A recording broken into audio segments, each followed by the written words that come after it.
Hello sis. Hello. Hello guys. Ngayon, tatanungin natin si sis kung ano yung na-experience niya nung nag-apply siya dito sa Hong Kong. Sis, ano ba dati? Agency ka ba or direct hire? Ano po, agency po. Agency ka dati. Yung branch nga kasi dun sa Iloilo. Ano yung agency mo dito sa Hong Kong? Viva, last time Viva, may previous agency, Viva agency. Yung Viva agency. Yung sa Pilipinas? God's Will agency. God's Will? May God's Will pala na agency. Dami kasing agency so hindi ko na kabisado yung iba. So doon ka mismo nag-apply sa agency sa Pilipinas? Dun talaga sa Pilipinas, sa Iloilo. Ang daming agency 'di ba sa Iloilo? Oo. Taga-Iloilo ka 'di ba?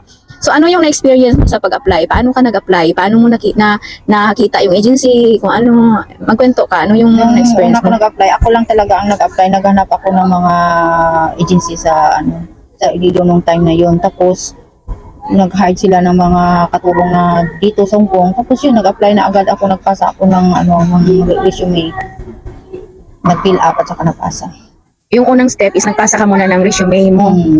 Tapos nung mga 1 week before, tinawagan ako ulit na may amo na mag-interview sa akin. Hindi ka na gumawa ng self-video? Wala na yon? Hindi na yun, hindi ko gumawa ng sa video. In-interview ka rin ba Sa ng... through the phone lang ako in-interview.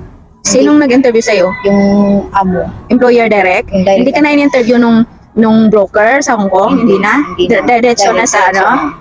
Anong agency yun? Hindi ba yung direct hire na agency or ano? O Viva agency po. Good At least direct na. Tapos pagtawag ng amo, hinire ka agad. Nahar agad ako. Yung amo na unang tumawag sa'yo, yun yung naging amo mo naging dito. amo ko dito. Ano yung mga question? Ano yung mga naalala mo ba kung ano yung anong year nun? Anong year ka na unang pumunta dito? 2014. Naalala mo ba yung ano yung mga tanong ng mga employer na iba na nag-interview sa'yo? About sa din, sa mga visa experience ko dati. Tinanong Kasi niya? ako, nanggaling din ako ng Singapore at saka Dubai. Tinanong niya about sa mga experience mo. Nagtanong sa akin kung marunong ako mag-alaga ng bata na 6 to 8 above the age. Sabi ko, marunong naman ako. Yun, na-hire agad ako. Ano pa yung mga ibang tanong niya na maliban doon? Yung about naman sa experience ko, wala naman siyang tinatanong kung ano about sa experience talaga. Diba once na diba na tumawag yung amo, diba interesado na yan sila sa'yo? Parang confirmation na lang, yung ibang amo is tinetest ka pa talaga. Depende. Sinabihan ako na 1 week muna. Mag-isip muna sila kung kasapin niya yung asawa niya. Yun, pagkasunod na na-hire agad ako. Pag interview sa'yo, sabi na tatawagan ka lang kung i-hire ka, mag-usap muna sila. Yun din yung akin dati, kasi di ba direct hire ako, pero may kasama akong pinagpilian. So sabi, kakausapin niya daw ang asawa niya muna. Ayun, pagka kinabukasan din, na-hire din ako.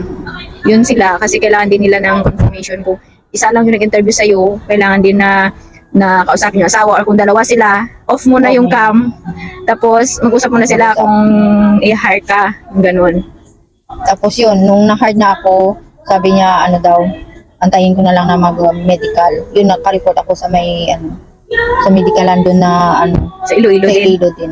Magkano nagastos mo naman naalala mo pa ba? Magkano nagastos mo? Nung una ko dito na pumunta, almost 100,000 ata. Kasi ang training ko, kasi kahit ex-abroad ako, galing ako Singapore, hinahanapan pa rin ako ng yung tawag, yung TISDA. Yung ano doon? Yung NC2? yun NC2 kahit for may NC2, domestic, ano? kahit may NC2 ako, hinanapan ako ulit. Nagstay ako ulit sa training center 1 week. Tapos nagbayad ng 35,000 kahit may NC2 ako. Bakit 35,000 talaga. Ang sa training Oo, noon? sa training nung una akong nag-apply dito. May placement pa ba nung una nung May pumunta ka placement. dito o wala na? May placement din. Nung time mo na pumunta dito noon? Kaya lahat na nagnastos ko almost 100,000, pati yung mga pamasahe ko, medical, lahat na. Maswerte yung ngayon kasi wala nang placement ngayon. Ang ano ko is ang alam ko sa nakapunta na dito na may na ex-abroad, nakakagastos na sila ng 13 to 20,000. Almost 20,000. Yung first time naman, nasa hanggang 35, 40,000, di ba? Oo. Maswerte talaga yung ngayon. Ang Kasi natandaan ko wala ng dati mga placement. 40 something ang placement fee. Yung sa friend mo na bagong dating dito, magkano nagastos niya lahat? Almost 20,000. Ex-abroad ba siya? Yung ex-abroad galing din siya ng Middle East at saka Singapore din. So nag-ano pa ba siya? Nag-training? Wala na, hindi na siya Hindi na? nag-training. Nagkuha na lang siya ng OFW record sa POA. Yung ano yun? Ano tawag doon? OFW record. Kumuha na siya certification na katibayan na galing na sa may tamang term doon eh, nakalimutan ko. yung FW record nga. Pag i-request mo yan, doon na lahat ng ano mo, ng requirements Info na sheet, parang info sheet na. info sheet ang tawag doon. So hindi na pala siya nag-training ulit at saka Gumawa na lang nagkuha siya. ng SC2. Tama, kasi yung info sheet kahit matagal na at least may record. May record.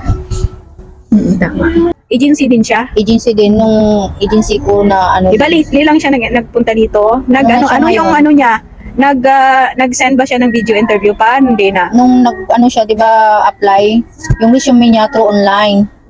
Through online yung resume niya. Tapos, Hindi yung video, yung self-video. nag-sub hindi yun? video siya naman through the phone. Sa broker namin.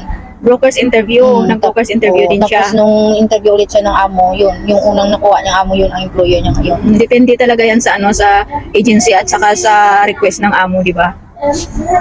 Okay. Thank you for sharing. Thank you. Yun lang, guys. Bye-bye.